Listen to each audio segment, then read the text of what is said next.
بسم اللہ الرحمن الرحیم. ایک نئے پروگرام کے ساتھ آپ کی خدمت میں حاضر ہیں. گلین صاحب, آج ہم نے ڈاکٹر اقبال جو کہ former member F B R ہیں اور ایف بی آر کی جو ٹیکسیشن پالیسیز ہے اس کے اوپر گہری نظر ہے ڈاکٹر صاحب کی, تو آج ہم نے دوبارہ ان سے ریکویسٹ کی ہے. ڈاکٹر صاحب تھینک یو ویری مچ, آپ ہمارے پاس آئے. ڈاکٹر صاحب, دو ایشوز ہیں جن پہ میں آپ سے بات کرنا چاہتا ہوں. ایک تو ایف بی آر کا ٹرانسفارمیشن پلان ہے کہ جس میں کوئی 32.5 ارب روپے حکومت پاکستان خرچ کرنے جا رہی ہے ایف بی آر کی چیزوں کو ٹرانسفارم کرنے کے لیے. دوسرا شوگر سیکٹر, جس کو میں ہمیشہ ایک پولیٹیکل انڈسٹری کہتا ہوں, ارسپیکٹو آف پولیٹیکل ڈیوائڈ, تمام پولیٹیکل پارٹیز سے ایفیلیٹڈ لوگ اس کے مالکان میں شامل ہیں, لیکن مبینہ طور پر کوئی 40-50 ارب روپے کی ٹیکس چوری وہاں پہ ہوتی ہے.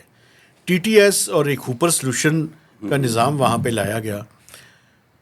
ابھی تک کوئی 10 شوگر بلوں کے خلاف ایکشن ہوا ہے سر, ان پہ کچھ فائن بھی ہوا ہے.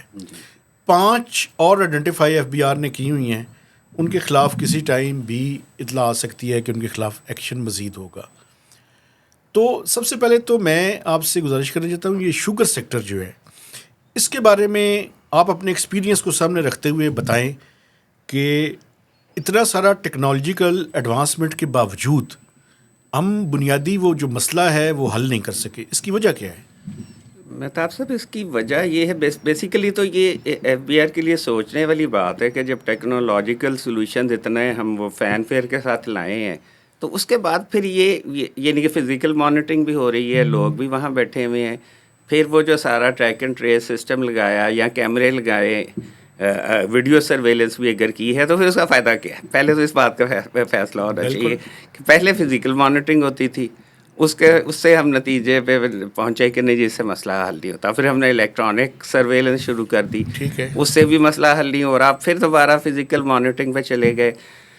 اصل پرابلم جو میرے ذاتی خیال کے مطابق یہ ہے کہ جب تک ہم کسی سیکٹر کو اور انڈسٹری کو سمجھیں گے نہیں تب تک ہم اس سے پورا ٹیکس نہیں لے سکتے. وہ پولیٹیکلی ان کی جو بھی ہے انفلوئنس ہونا وہ ایک علیحدہ بات ہے, وہ ضرور رکھیں. دیکھیں وہ تو پوری شوگر پالیسی پہ غور کیا جا سکتا ہے کہ شاید پاکستان کے لیے وائبل ہی نہیں تھا کہ یہاں شوگر انڈسٹری لگائی جاتی.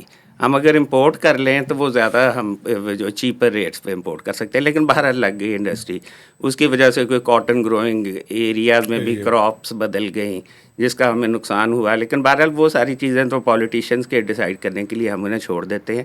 ہمارا مسئلہ تو ہے صرف ٹیکسیشن کا. جب تک ہم یہ نہیں سمجھیں گے کہ شوگر کی پوری جو سپلائی چین کو نہیں سمجھیں گے, آپ کبھی بھی اس سے پورا ٹیکس نہیں لے سکتے. اگر آپ یہ سمجھیں کہ شوگر کی سپلائی چین اسی طرح ہیں, اسی طرح ڈسٹریبیوٹر ہوتے ہیں, ہول سیلر ہوتے ہیں, ریٹیلر ہوتے ہیں, جیسے مثلاً کسی ملٹی نیشنل کمپنی کے ہیں, فاسٹ موونگ کنزیومر گڈس کے, اس طرح نہیں ہے. ہوتا یہ ہے کہ شوگر سیکٹر کی پہ ایک بندہ پوری کی پوری انویسٹمنٹ کر دیتا ہے کہ جی اتنے ان کو پیسے دے دیتا ہے کہ ساری پروڈکشن تم نے مجھے دینی ہے.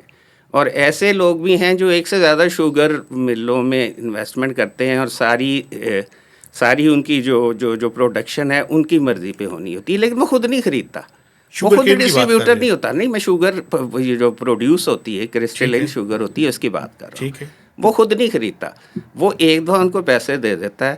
اب اس کو ایڈوانس ہمارے قانون کے مطابق اسے ایڈوانس ٹریٹ کرنا چاہیے, اور ایڈوانس پہ بھی سیل ٹیکس لگ جاتا ہے کہ جس وقت آپ ایڈوانس کی پیمنٹ وصول کریں گے تو سیل ٹیکس آپ نے لینا ہے.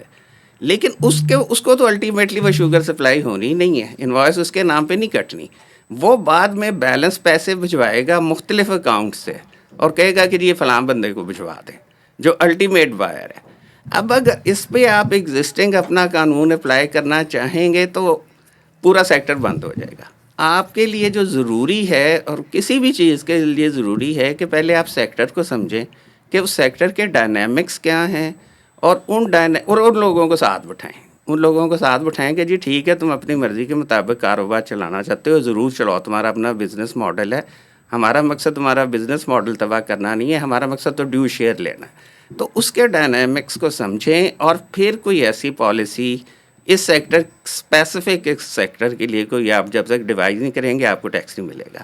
پاسبل ہی نہیں ہے ان کے لیے, یہ پاسبل نہیں ہے. مجھے یہ بتائیں, جو خریدتا ہے سر, ہاں جی, وہ اس فیکٹری کا مالک ہوتا ہے یا کوئی تھرڈ پارٹی؟ نہیں, وہ تھرڈ پارٹی ہوتی ہے. تھرڈ پارٹی پھر تو سر مسئلہ ہے نا. ہاں جی. اگر ایک تھرڈ پارٹی سارا پروڈکشن خرید لے, ہاں جی, وہ تو پھر مارکیٹ کو ایکسپلائٹ کرنا اس کے لیے آسان ہو جاتا ہے. یہی ہے نا, یہی تو میں آپ کو کہہ رہا ہوں کہ اس سیکٹر کے ڈائنامکس کو جب تک ایف بی آر بیٹھ کے ٹھنڈے دل سے نہیں سمجھے گا, اس کا ٹیکسیشن کا حل نہیں کیا جا سکتا.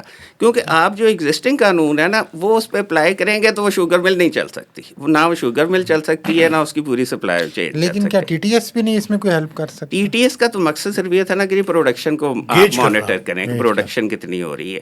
لیکن وہ تو جیسے اب ہمیں نظر آ رہا ہے کہ جو وہ شوگر ملوں کو بند کرنے پہ وہاں چھاپے مارنے کی نوبت آ گئی ہے, تو اس سے بظاہر تو یہی لگتا ہے کہ تو نہیں چل رہا.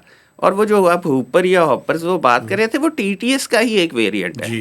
وہ شوگر کے لیے اسپیسیفک ان کے خیال کے مطابق شاید بہتر وہ ایک سولوشن ہے نارمل ٹی ٹی ایس کے مقابلے. ایک جو ویڈیو میرے پاس آئی ہے جی, وہ یہ دکھا رہی ہے کہ انہوں نے ایک طرف تو وہ ٹیکنالوجیکل سولوشن لگا ہوا ہے جی, اور دوسری طرف انہوں نے ایک اور جگہ سے وہ سپلائی نکال رہے ہیں جو without T T S stamps ہے. جی, لیکن اب ٹی ٹی ایس نے تو لگنا ہے پروڈکشن لائن پہ. اگر میرے یونٹ میں انڈسٹری میں 6 پروڈکشن لائن ہے, بالکل میں کہتا ہوں نہیں جی 4 ہیں, 4 پہ میں لگوا لیتا ہوں, تو باقی 2 میں جو ہو رہا ہے تو وہ تو بیچارہ ٹی ٹی ایس اس کا کچھ نہیں کر سکتا نا. اس لیے اس کو بھی آپ کو ویڈیو کے ساتھ لنک کرنا پڑے گا کہ جب تک آپ پوری پریمیسز کو ویڈیو مانیٹرنگ نہیں کر رہے تب تک وہ خالی ٹی ٹی ایس کا فائدہ نہیں ہے, کیونکہ آپ نے ٹی ٹی ایس 4 لائنوں پہ لگا دیا, 2 لائنوں سے باہر ہے. یہ اسی طرح ہے کہ جیسے آپ ریسٹورینٹ پہ آپ نے لگا دیا الیکٹرانک کیش رجسٹر اور وہ ایف بی آر کے ساتھ اسے لنک بھی کر دیا, لیکن اگر وہ پیسے علیحدہ سے لے کے اس رجسٹر میں درج ہی نہیں کریں گے کسی 10 کسٹمرز کو, تو اس فسکل جو آپ کا ہے سسٹم اس کا کیا فائدہ ہوگا, وہ تو پھر اسی طرح رہے گا. تو اس لیے اب 2-3 چیزوں کو کمبائن کر کے ہی کوئی آپ اس کو پراپر مانیٹر کر سکتے ہیں.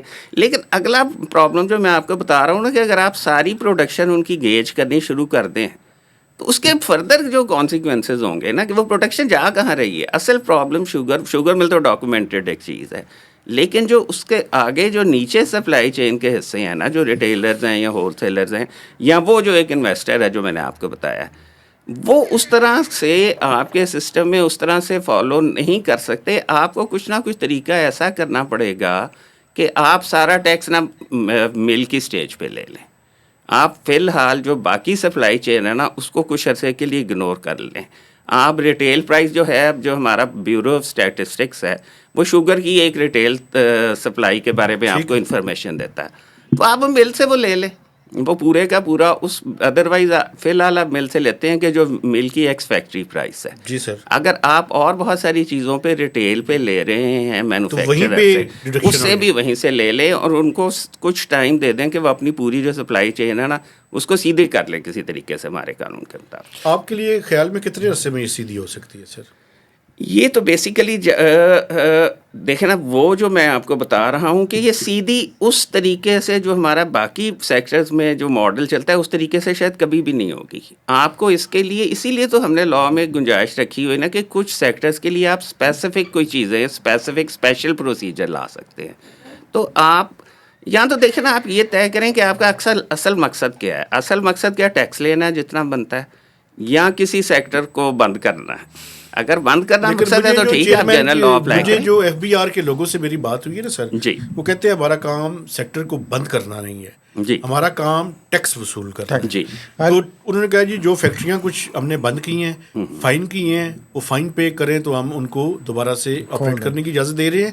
اور ایف بی آر کے بھی 7 سے 10 لوگوں کو سسپینڈ بھی کیا ہے سر. اچھا جی, جو وہاں مانیٹرنگ کر رہے ہوں, جو مانیٹرنگ کر رہے ہیں. لیکن ڈاکٹر صاحب میں یہ سمجھتا ہوں کہ یہ جو فرما رہے ہیں مہتاب صاحب بھی, ایک تو آپ نے بتایا کہ ٹی ٹی ایس میں بھی پھر ڈرا بیکس ہیں ایک طرح سے, جب تک پورا پریمیسز ایگزامن نہیں ہوتا, مانیٹر نہیں ہوتا, پروڈکشن مانیٹر نہیں ہوتی, تو وہ جو الگ سے وہ کر رہے ہیں وہ الگ سے رہے گا, جہاں پہ آپ کا سسٹم لگا ہے وہی رہے گا. دوسرا یہ جو ٹیکس کلیکشن اب اس طرح کی ہو رہی ہے, میرا خیال ہے کہ یہ اب دوسرے سبجیکٹ کی طرف اس کے ساتھ جائیں گے کہ یہ اب ان طریقوں میں سے ہے کہ کسی طریقے سے آپ کچھ اور ریونیو جنریٹ کریں. ادروائز یہ پرماننٹ سولوشن تو نہیں ہے ٹیکس لینے کا کہ آپ یوں چھاپے مار لیں اور آپ پھر کچھ عرصے کے لیے مل بند کر دیں, فائن کر دیں. یہ تو آپ وقتی طور پہ منی ایکسٹریکٹ کر لیں گے اور کچھ آپ انکریز کر لیں گے, لیکن مستقل طور پہ نہ آپ پروڈکشن کو اس طرح سے مانیٹر کرنے کا سسٹم بنا رہے ہیں, تو یہ مستقل کوئی نہیں حل نہیں ہے. یہ تو ایک شارٹ گیپ سولوشن مجھے لگ رہا ہے. وہ جو میں آپ کو بتاؤں, وہ جو فائن بھی کر رہے ہیں وہ کوئی اتنی بڑی اماؤنٹ نہیں ہے. نہیں دیکھیں 30 ملین مہتاب صاحب آپ اگر غور کریں نا, آپ نے شروع میں شاید کہا ہے کہ 40-50 ارب روپے آتے ہیں یا کی چوری ہوتی ہے. یہ مبینہ طور پہ کر FBR کے لیتے ایسٹیمیٹس ہیں سر, اور جو کہ ظاہری بات ہے زیادہ ہوں گے. تو اگر آپ اس پہ بہت زیادہ زور لگا کے اس کو جو مین سبجیکٹ بنا کے 10 ارب روپیہ نکالیں گے, تو جہاں اوور آل آپ 400 بلین کا یا 350 بلین کا شارٹ فال اس وقت تک کر رہے ہیں کی بات کر رہے ہیں, تو اس سے ہی تو مسئلہ حل نہیں نہ ہونے والا. تو یہ وہ جیسے گیلانی صاحب نے فرمایا نی جرک ریئیکشنز ہیں, نی جرک ریئیکشنز کوئی اچھی پالیسی نہیں ہوتے. میں پھر آپ کو وہی کہوں گا کہ جب تک آپ سیکٹر کے لوگوں کے ساتھ مل کے بیٹھ کے نہیں نا کوئی بناتے اسٹریٹجی اور طریقہ کار ان سے ٹیکس لینے کا, تب تک آپ کبھی کامیاب نہیں ہو سکتے. اچھا سر, ایک سوال مجھے سر اب آپ کریں شارٹ فال پہ بھی. ایگریکلچر انکم ٹیکس سر, جی پھر آج ایک ہاٹ ایشو ہے. جی پنجاب نے لا پاس کر لیا سر, لیکن ریٹ جو ہے وہ آپ کو پتہ ہے انہوں نے عجیب سا کی ہے. جو ریٹ ہے جو کہ بیسیکلی پارلیمنٹ کا کام ہے کہ وہ رکھے, وہ انہوں نے اٹھا کے رولز میں گورنمنٹ کو جو ہے وہ پاورز دے دی ہیں. باقی جو تینوں گورنمنٹس ہیں وہ ابھی تک کیبنٹ سے تو انہوں نے پاس کر لی ہے, کے پی نے اور بلوچستان نے, لیکن سندھ نے تو ابھی تک کیبنٹ بھی پیش نہیں کیا. تو یہ اسٹرکچرل بینچ مارک ہے, آلریڈی ہم اس کی ڈیڈ لائن مس کر چکے ہیں. یہ کہاں کس طرف جاتا ہے وہ معاملہ دیکھ رہے ہیں؟ دیکھیں نا جی, مسئلہ یہی ہے کہ اسٹرکچرل بینچ مارک طے کرنے سے پہلے آپ مجھے بتائیں گے کیا پروونشل گورنمنٹس کو لیا گیا تھا آن بورڈ کہ یہ ہم اسٹرکچرل بینچ مارک کمٹ کرنے لگے ہیں؟ تو اگر تو لیا گیا تھا تو پھر تو پروونسز کو چاہیے کہ وہ ڈیلیور کرے. پوچھا گیا تھا سر, پوچھا گیا تھا. اب بہرحال یہ تو وہ ایک لیٹر میرے پاس ہے جس میں پنجاب کی کنسنٹ تو موجود ہے, جی باقیوں کا نہیں ہے میرے پاس. نہیں, لیکن وہ پنجاب کی بھی جو آپ بات بتا رہے ہیں وہ بڑی عجیب سی بات ہے کہ جی کہ ٹیکس کے ریٹس جو ہیں نا وہ فیڈرل کیبنٹ جو ان کی پروونشل کیبنٹ ہے وہ ڈٹرمن کرے گی. یہ تو کوئی طریقہ نہیں ہے نا.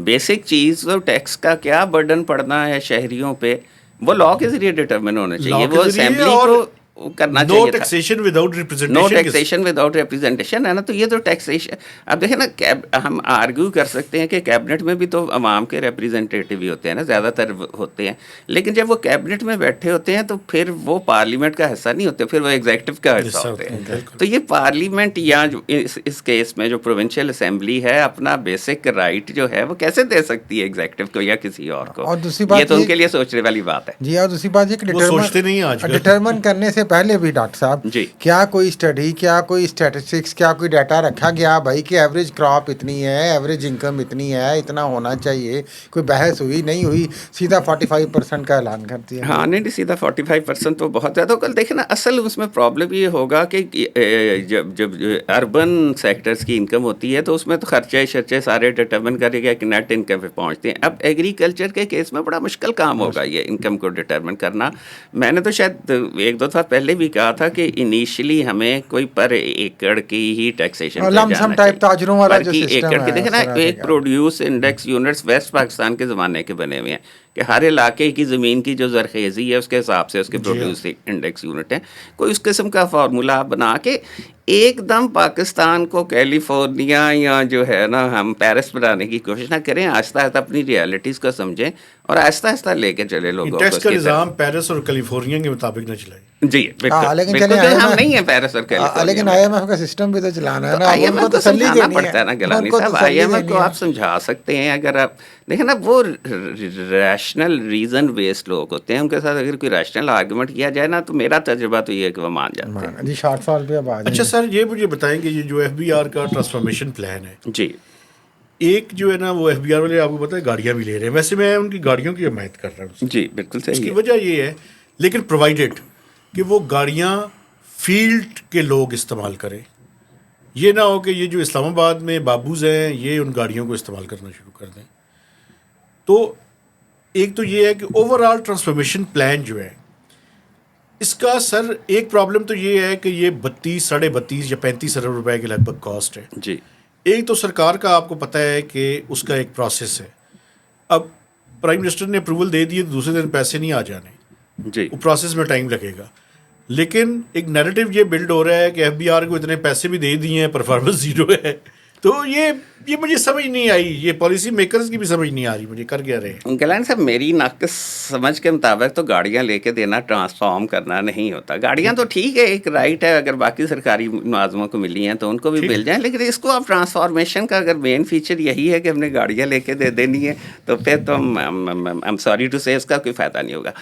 آفیشیلی میرا نہیں خیال کہ شاید کوئی ٹرانسفارمیشن پلان کی تفصیلات اناؤنس ہوئی ہیں، لیکن کچھ اخباروں میں آیا جو سنی سنائی بات ہے اس کا. ایک تو یہی آپ گاڑیوں کو کہہ رہے ہیں، شاید کچھ لوگوں کی تنخواہیں بھی بڑھا دی جائیں پرفارمنس کے بیسس پہ، لیکن اس کے ایک بہت امپورٹنٹ فیچر ہے جس پہ مجھے سخت اعتراض ہے. وہ یہ کہتے ہیں کہ جی آڈٹ کے لیے ہم کچھ لوگ بھرتی کریں گے، آڈٹ فرمز کے لوگ آئیں گے، پھر جو کوئی لیگل ایشوز ہیں عدالتوں میں ڈیفینڈ کرنے ہیں. ایک بات مجھے اس پہ کہنے دیں، یہ تجربہ ماضی میں بھی ہو چکا ہے. میں آپ سے عرض کرتا ہوں نا جی، میں آپ کو بتاتا ہوں، وہ تجربہ ایک دفعہ نہیں ہوا تھا، ایک سے زیادہ دفعہ ہوا تھا اور ہم اس کے وٹنس ہیں. پہلی بات تو یہ ہے کہ اگر آپ آڈٹ کسی اور سے کروائیں گے اور لیگل جو ایشوز ہیں ان کو ڈیفینڈ کرنا یا لا کو ڈٹرمن کرنے کے لیے کوئی لا فارمز لیں گے، یہ اسی طرح جیسے ایک ڈاکٹر کہے کہ جی میں تشخیص نہیں کروں گا، میں دوائیاں نہیں دوں گا، باقی کام میں کروں گا. تو یعنی کہ سوال یہ ہے کہ پھر ایف بی آر نے کرنا کیا؟ ایف بی آر کا کور فنکشن یہی ہے کہ انکم کو یا سیلز کو ڈٹرمن کرنا آڈٹ کے ذریعے، اور اس پہ پھر ٹیکس لگانا ایک لیگل آرڈر کے ذریعے جیسے عدالت میں ڈیفینڈ بھی کیا جا سکے. جب یہ دونوں کام ایف بی آر نے نہیں کرنا تو پھر ایف بی آر نے کیا کرنا ہے؟ ٹھیک ہے، ایف بی آر نے پھر کیا صرف چھاپے مارنے ہیں اور ایف آئی آر درج کرنی ہے، جو میرے حساب سے بہت بڑا پرابلم ہے کہ ٹیکس وصول کرنے کا یہ طریقہ نہیں ہوتا. ٹیکس وصول کرنا ایک سول لا کی ایکسرسائز سے کیا جاتا ہے، یہ کرمنل لا نہیں ہے. اگر ہم اسے کرمنل لا بنانا چاہیں گے، پچھلے دنوں دیکھیں نا وہ بڑا شور مچا ہوا تھا کہ یہ اتنی ایف آئی آریں ہو رہی ہیں اور یہ لوگوں سے بلا کے پیسے ان سے جمع کروائے جا رہے ہیں. اب ہوا کیا؟ سپریم کورٹ نے وہ ساری عمارت ہی گرا دی کہ جی پہلے ٹیکس ڈٹرمن کر لو، اس کے بعد اگر کسی کے خلاف ایف آئی آر بھی کرنی ہے تو کر لینا. وہ سپریم کورٹ نے اڑا دیا. تو کور فنکشن جو ہے یا کور کیپیبلٹی جو ایف بی آر کی یا کسی ٹیکس کلیکٹر کی ہوتی ہے وہ کہ وہ اس اماؤنٹ کو ڈٹرمن کرنا کہ جس پہ ٹیکس لگنا ہے، اور پھر ایک لیگل آرڈر کرنا جس کے ذریعے وہ ٹیکس وصول کیا جا سکے. اگر آپ یہ کام آؤٹ سورس کرنے جا رہے ہیں تو پھر آپ کریں گے کیا؟ دیکھیں نا، پہلے ایک ریفارمز ہوئی تھی، آپ کو پتہ ہی ہے، ٹاپ کے نام سے 2000 میں مشرف صاحب کے دور میں. اس میں کیا کیا گیا تھا کہ جی 3-4 سال کے لیے آڈٹ بند کر دو. جو ریٹرن آئے تھے، اگر ہم اس وقت یعنی کہ فیلڈ میں ہی نوکری کر رہے تھے، کہ اگر ریٹرن کے ساتھ کوئی کاغذ نہیں لگا ہوا تو 1 سال ہمیں یہ بھی کہا گیا تھا کہ وہ کاغذ بھی نہیں تم نے مانگنا، جو ریٹرن کی ریکوائرمنٹ ہے وہ تم نے شارٹ ڈاکومنٹ کا نوٹس بھی نہیں دینا. اس کے نتیجے میں ان 3-4 سال کے اس فیسیلیٹیشن کے موڈ کے نتیجے میں ایک کیپیسٹی کا گیپ پیدا ہو گیا ایف بی آر کے لوگوں نے. جو لوگ اس وقت سروس میں آئے ان میں وہ کیپیبلٹی پیدا ہی نہیں ہو سکی کہ جس کے ذریعے وہ ایف بی آر کا کور کام کر سکے. اب اگر ہم کور کام پھر کسی اور کو دیں گے تو ہم کیپیسٹی کا جو ڈیفیسٹ ہے اس کو بہت زیادہ بڑھا دیں گے، پھر اس کے بعد شاید ایف بی آر جو ہے نا شکل میں باقی نہیں رہ سکے گا اگر اس قسم کی ہم ٹرانسفارمیشن کریں گے. لیکن سر اس کے لیے مسئلہ ہے نا، اس کے لیے مسئلہ یہ ہے کہ جب آپ باہر سے ڈی ایم جی کے لوگوں کو لائیں گے جی اور ایف بی آر کے اندر کوئی چوں بھی نہیں کرے گا تو یہ پرابلم یہ جو دوسرا حصہ ہے نا وہ زیادہ امپورٹنٹ ہے. جو باہر سے بندہ آئے گا ٹھیک ہے، اسے نہ آرگنائزیشن کا پتہ ہوگا، نہیں ہونا چاہیے انلیس کہ وہ کوئی بہت بڑا کوئی وہ انٹلیکچوئل جائنٹ ہو، اسے نہیں پتہ ہو سکتا. پرابلم تو یہ ہے کہ جو لوگ ایف بی آر کے اپنے ہیں، جنہوں نے 30 سال نوکریاں کی ہیں ایف بی آر میں، وہ کیوں نہیں ان کو گائیڈ کرتے یا اسسٹ کرتے پراپر ڈیسیژن میکنگ میں. اصل تو جو سوال ان سے ہونا چاہیے کہ جی آپ کو تو پتہ ہے کہ کیسے ٹیکس کلیکٹ ہوتا ہے، کیسے اسیسمنٹ ہوتی ہے، کیسے آرڈر ہوتا ہے، تو آپ تو ڈیسیژن میکرز کو اسسٹ کریں نا. ہمارا کام تو سرکاری ملازم کا کام ہی ڈیسیژن میکر کو اسسٹ کرنا ہوتا ہے، اور ڈیسیژن میکنگ کرنا کانسٹیٹیوشن کے مطابق گورنمنٹ کا رائٹ ہے. آپ ان کو اسسٹ تو کریں نا، آپ ان کو گائیڈ تو کریں کہ کیا کرنا چاہیے. ویسے سر میں دیکھیں زیادہ آپ کو اس میں نہیں ڈالنا چاہتا، لیکن آپ نے دیکھا ہی ہے جی جو ٹوانا صاحب کے کو جس طرح کی مشکل صورتحال میں ڈالا گیا، اور الٹیمیٹلی یعنی کوئی بھی بندہ جو یعنی ایک بیوروکریٹ کا حق ہوتا ہے گریڈ 22 جی، تو وہ گریڈ 22 لیے بغیر ہی انہوں نے پریفر کیا کہ وہ گھر چلے جائیں، اور آ کے آج تک انہوں نے کبھی ایکسپلین بھی نہیں کیا، اور ہمیں تو کم از کم نہیں بتایا انہوں نے. بالکل صحیح ہے. لیکن وہ ان کی وہ جو ڈیفیکلٹ سچویشن ہوگی میں اس کو امیجن ضرور کر سکتا ہوں سر. دیکھیں نا, ہمیں انڈیویجول ایگزامپلس پہ شاید نہیں جانا ہے, ہمیں سسٹم کو ٹھیک کرنے کی ضرورت ہے. سسٹم دیکھیں نا, آپ جب تک بیٹھ کے یہ نہیں طے کریں گے, ریفلیکٹ ہوتا ہے. ہاں جی ریفلیکٹ ہوتا ہے, بالکل ہوتا ہے, وہ ہو جاتے ہیں ایسے ایگزامپلز آ جاتے ہیں, لیکن اصل امپورٹنٹ چیز تو ہے کہ آپ ڈیسیژن میکنگ کے سسٹم کو ٹھیک کریں. آپ دیکھیں نا, یہ ٹیکسیشن کا مسئلہ ایک انتہائی امپورٹنٹ مسئلہ ہے. جب تک ہم اسے یہ نہیں سمجھیں گے کہ یہ مسئلہ ایسے نہیں حل ہونے کا کہ یہاں بیٹھے ہم دونوں تینوں مل کے ایک پالیسی بنا دیں اور صبح سے کہیں اس کو عمل درآمد شروع کر دو. ایک ہمارے لیے تو شاید وہ فیلڈ, وہ اکیڈیمک فیلڈ ہی ہم نے کبھی ذکر نہیں سنا ہوگا. ایک آسٹریا کے وہ فائنانس منسٹر بھی رہے تھے, ان کا نام تھا جوزف شمپیٹیئر. ان کو کہا جاتا ہے فسکل سوشیولوجسٹ. فسکل سوشیولوجی کا نام پاکستان میں شاید کسی نے نہیں سنا ہوگا. یہ نہیں کہ وہ اور ان کا ایک کال ہے, انہوں نے ایک دفعہ کہا تھا, یہ 20th سینچری کی بات ہے, انہوں نے کہا تھا کہ جی general history, the fiscal history of a people is above all the most important part of its general history. یعنی کہ جو آپ کی ٹیکسیشن ہے, جیسے آپ نے مثال دی, وہ جو امریکہ نے انگلینڈ سے وار آف انڈیپینڈنس کی تھی, وہ اس بات پہ کی تھی کہ نو ٹیکسیشن وداؤٹ ریپریزنٹیشن. تو ان کا یہ کہنا تھا کہ جی کہ جو ٹیکسیشن کے لینس سے آپ پولیٹیکل اور سوشل ایونٹس کو دیکھ سکتے ہیں, اور ٹیکسیشن ان سوشل اور پولیٹیکل ایونٹس کو ڈٹرمن کرنے میں رول ادا کرتی ہے. تو ٹیکسیشن یا جو ٹیکس کا نظام ہے وہ کوئی ایسا سبسیڈیری ان امپورٹنٹ چیز نہیں ہے, آپ کو پورا ڈٹرمن کرنا پڑے گا. اور جب جیسے میں بات کر رہا تھا نا over all history of a people کی, تو اس پہ پھر میں آپ کو یاد دلاؤں گا عائشہ جلال, ڈاکٹر عائشہ جلال جو ہے نا, ہماری شاید موسٹ اوتھینٹک ہسٹورین ہے, اور خاص طور پہ پاکستان کے بننے کے بارے میں انہوں نے بہت کام کیا ہے. وہ ایک کتاب میں لکھتی ہیں کہ پاکستان بننے سے پہلے جو ہمارے بزرگ تھے یہاں رہتے تھے, وہ سٹیزن نہیں تھے, وہ سبجیکٹس تھے, یعنی کہ وہ شہری نہیں تھے, رعایا تھے, محکوم تھے. کیا پاکستان بننے کے بعد ہم نے شہریوں والے حقوق لوگوں کو دے دیے ہیں, یا ابھی بھی ہم ان کو سبجیکٹ کے طور پہ ٹریٹ کرتے ہیں؟ کم از کم ٹیکسیشن کے معاملے میں ہم کرتے ہیں. میں باقی چیزوں پہ نہیں کوئی کمنٹ کر سکتا. ٹیکسیشن میں ابھی بھی ہم لوگوں کو محکوم سمجھ رہے ہیں, اور ان کے ساتھ اسی طریقے سے ٹیکس وصول کرنا چاہتے ہیں جیسے کوئی کلونیل پاور کرتی ہے.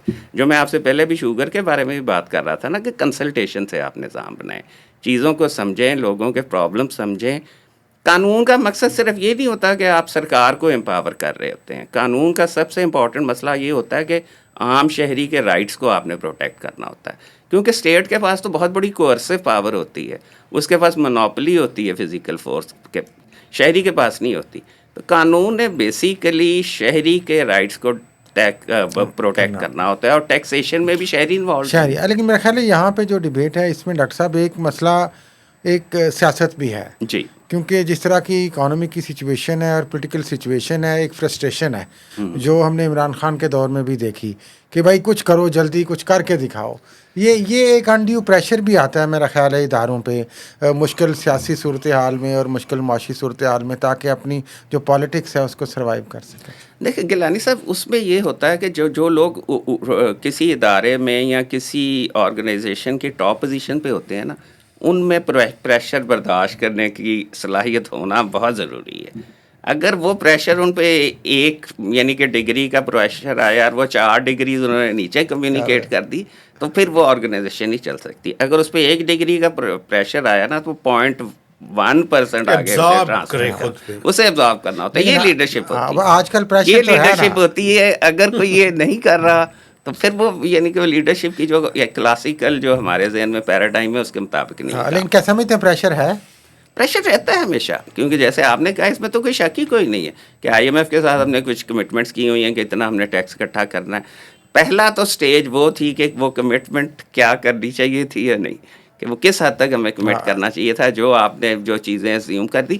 پرابلم یہ ہوتا ہے کہ جیسے آپ کہتے ہیں ہمارا IMF کا تجربہ ہے 2013 سے 16 والا پلان تھا, شروع سے لے کے آخر تک میں اس میں ایسوسیٹیڈ رہا ہوں. ہم اگر کوئی میعر لیتے تھے نا جس سے ہمارا خیال ہوتا تھا کہ 100 ارب آئے گا, ہم IMF کو کہتے تھے اس سے 50 آئے گا. تاکہ کوشچن رکھتے تھے. اب یہ جو مجھے شاید لگتا ہے کہ اس طرح ہو رہا ہے کہ جہاں سے 10 آنے ہوتے ہیں وہ IMF کو بتایا جاتا ہے کہ جی 500 آئے گا, اور وہ نہیں آئے گا, پھر آبویسلی نہیں آئے گا, تو پھر آپ میں آپ کو مثال دیتا ہوں. آپ جو بات کر رہے ہیں بالکل ٹھیک کر رہے ہیں. یہ سگریٹ کا جو راڈ ہوتا ہے سر, ہاں جی, اس میں کچھ ملین کا ٹیکس آیا ہے سر, اور وہ تو کئی گنا بڑھا دیا ہے. 40,000 شاید پر اسے پر ٹن لے گئے تھے. اور وہ جو ایسیٹیٹ وہ ہے جس سے وہ راڈ بنتی ہے, اس میں پہلے ٹیکس نہیں تھا, اس پہ بھی بڑی ہیوی ٹیکسیشن کی گئی. اور اس سے جو IMF کو ایسٹیمیٹ دیا ہوا ہے وہ کوئی 100 کچھ ارب روپے کا ہے.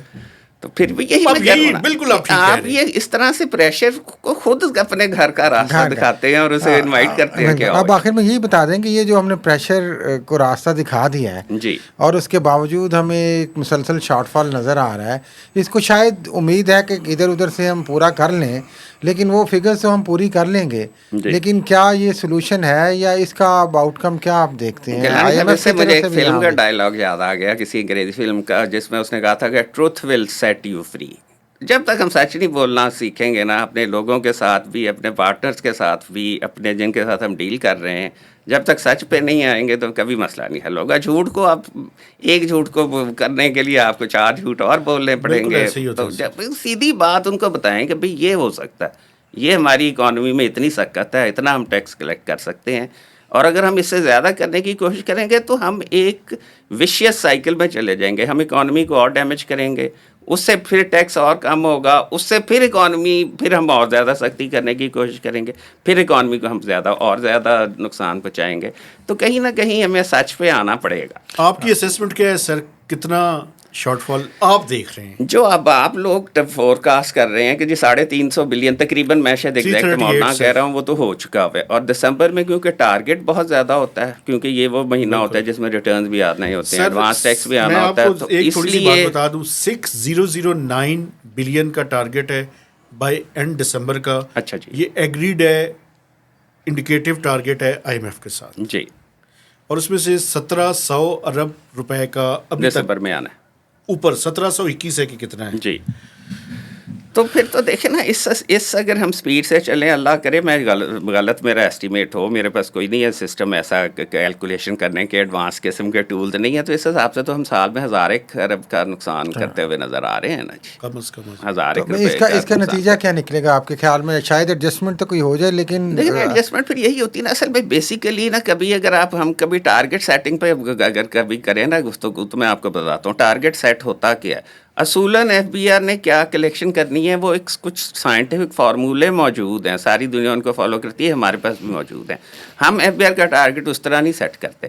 تھیوریٹیکلی ہمارے پاس وہ ماڈل موجود ہے, ہم اس میں کیلکولیٹ کر لیتے ہوتے ہیں اتنا ہونا ہے, لیکن ٹارگیٹ اس طرح سیٹ نہیں ہوتا. ٹارگیٹ کیسے سیٹ ہوتا ہے؟ سب سے پہلے ہم طے کرتے ہیں کہ اپنے خرچے کتنے کرنے ہیں.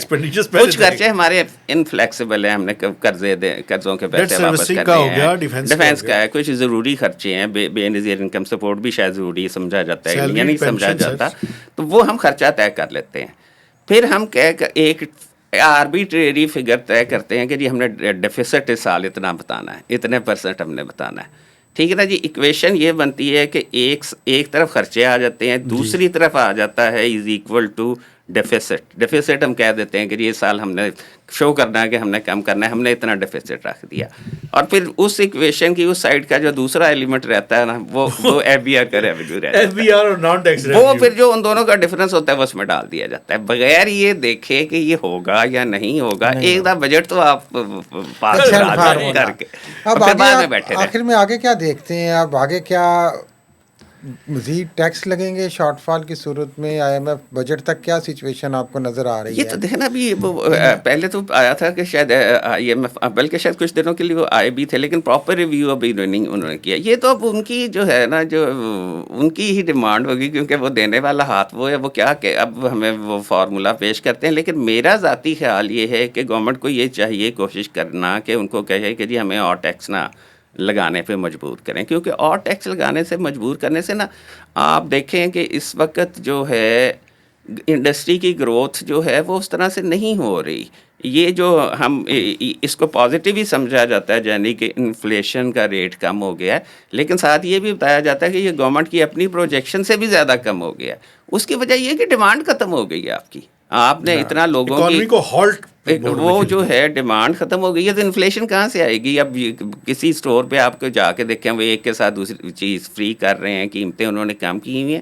اس کا مطلب ہے کہ اکانومی میں وہ نہیں ہے ابھی، کیونکہ الٹیمیٹلی آپ ڈیمانڈ نہیں ڈٹرمن کرنا نا کہ سر اس کا مطلب ہے پرچیزنگ پرچیزنگ پاور لوگوں کی پرچیزنگ پاور ختم ہو گئی ہے نا. وہ پرچیزنگ پاور اس طرح سے ختم ہوئی ہے کہ ایک تو آپ نے پہلے انکم پہ ٹیکس لگا دیا، 50% تک آپ ٹیکس لے گئے، ٹھیک ہے نا جی. عام شاید بزنس مین کو نہ اتنا فرق پڑتا ہو، وہ طے کر لیتا ہے کہ میں نے کتنی آمدن بتانی ہے. سیلری والا ایک جو مڈل کلاس جو ہے ہمارے ہاں، وہ شاید سیلری سے ہی زیادہ اس میں بنتی ہے. سیلری والوں میں تو فوری افیکٹ آ گیا نا. ایک آپ نے ان کی یعنی کہ جو پیسے تھے ان کے پاس ڈسپوزیبل انکم، اس کو کم کیا. دوسرا ہم نے سیل ٹیکس بڑھا دیا، بالکل ان چیزوں کو بھی مہنگا کر دیا.